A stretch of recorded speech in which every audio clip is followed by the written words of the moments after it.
Waste Bengal के NEET aspirants और parents ध्यान से सुनिए क्योंकि कल से आपका काउंसलिंग शुरू हो रहा है। वेस्ट बंगाल एमसीसी ने 11 अगस्त को राउंड वन का पूरा शेड्यूल और इन्फॉर्मेशन बुलेटिन जारी कर दिया है, state quota, private management quota और एनआरआई कोटा तीनों के लिए। और इस बार एक ऐसा रूल है जो आपकी पूरी प्लानिंग बदल सकता है। पहले शेड्यूल ऑनलाइन रजिस्ट्रेशन 13 अगस्त सुबह 11 बजे से शुरू होगा और 16 अगस्त शाम 6 बजे तक चलेगा। फी पेमेंट 16 अगस्त रात 12 बजे तक, सिर्फ 4 दिन का समय आपको मिल रहा है। फिर फिजिकल डॉक्यूमेंट वेरिफिकेशन 14 तारीख, 17 तारीख और 18 अगस्त को। ध्यान रहे, वेरिफिकेशन का कॉलेज और टाइम स्लॉट आप नहीं चुनेंगे, सॉफ्टवेयर खुद असाइन करेगा और वो आपके कैंडिडेट प्रोफाइल लेटर में लिखा होगा। उस दिन उस स्लॉट पर नहीं पहुंचे तो इस राउंड से बाहर। 19 अगस्त को वेरीफाइड लिस्ट और सीट मैट्रिक्स आएगी। चॉइस फिलिंग 19 अगस्त शाम 4 बजे से 21 अगस्त शाम 4 बजे तक। अलॉटमेंट रिजल्ट 25 अगस्त को, एडमिशन 26 से 28 अगस्त। और एक इंटरेस्टिंग बात, प्राइवेट मेडिकल कॉलेज का एडमिशन भी कोलकाता के डेजिग्नेटेड गवर्नमेंट कॉलेज में होगा, अलॉटेड कॉलेज में नहीं। अब सबसे बड़ा rule, security deposit. Private college की चॉइसेस भरने से पहले डिपॉजिट देना होगा। प्राइवेट स्टेट कोटा के लिए 2 लाख रुपए, मैनेजमेंट कोटा के लिए 5 लाख रुपए। बिना डिपॉजिट के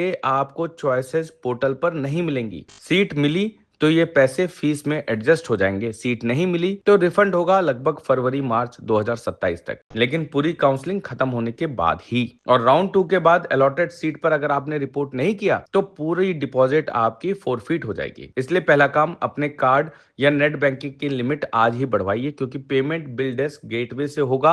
आपकी लिमिट नहीं है तो पेमेंट आगे नहीं जाएगी, चाहे आपके अकाउंट में कितने भी रुपए हों। अब डोमिसाइल की बात। स्टेट कोटा के लिए कैंडिडेट का 10 साल का वेस्ट बंगाल का रेसिडेंस चाहिए या पेरेंट्स का परमानेंट रेसिडेंस। 3 परफॉर्मा है, A1, A2 और B, या ई डिस्ट्रिक्ट पोर्टल का सर्टिफिकेट। याद रखिए, एमएलए, एमपी या काउंसलर का सिग्नेचर वैलिड नहीं है, सिर्फ डीएम, बीडीओ, एसडीओ, पुलिस या जुडिशियल अथॉरिटी का लेटर चलेगा। और कास्ट सर्टिफिकेट सिर्फ वेस्ट बंगाल का बना हुआ चलेगा, दूसरे स्टेट का सर्टिफिकेट आप वेस्ट बंगाल में यूज नहीं कर सकते। और ओबीसी कैंडिडेट्स, आपका नॉन क्रीमी लेयर का सर्टिफिकेट 1 अप्रैल 2026 के बाद का होना जरूरी है। बंगाल के बाहर के हैं आप, आपके लिए भी रास्ता है। प्राइवेट कॉलेजेस में मैनेजमेंट कोटा पूरे इंडिया के लिए ओपन है, लेकिन केवल नीट के मेरिट बेसिस पर, कोई रिजर्वेशन नहीं, कोई डोमिसाइल नहीं, बस 5 लाख रुपए का डिपॉजिट और 2,000 रुपए की रजिस्ट्रेशन फी जो कि नॉन रिफंडेबल होती है। एनआरआई कैंडिडेट्स के लिए ट्रैक बिल्कुल अलग है, उनका प्री वेरिफिकेशन नहीं होता, सीधा चॉइस फिलिंग और अलॉटमेंट डॉक्यूमेंट एडमिशन के वक्त चेक होंगे। लेकिन ध्यान रहे, एनआरआई कोटा चुना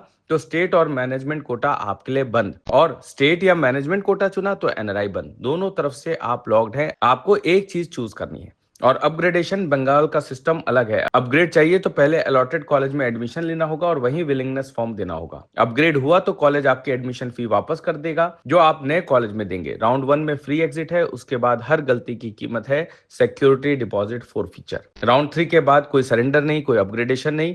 तो समरी ये है कि डॉक्यूमेंट्स आज ही रेडी कर लीजिए, पेमेंट लिमिट बढ़वा लीजिए, कॉलेज लिस्ट 21 अगस्त से पहले फाइनल करिए। सिर्फ 4 दिन का विंडो है रजिस्ट्रेशन के लिए। ऐसी और सही इंफॉर्मेशन के लिए क्लास 2 कॉलेज को फॉलो करिए, और पर्सनल गाइडेंस चाहिए तो डिस्क्रिप्शन में दिए नंबर पर संपर्क करिए। हमारे हेल्पलाइन नंबर 9319017369 पर कॉल या व्हाट्सएप कर सकते हैं। Thank you very much.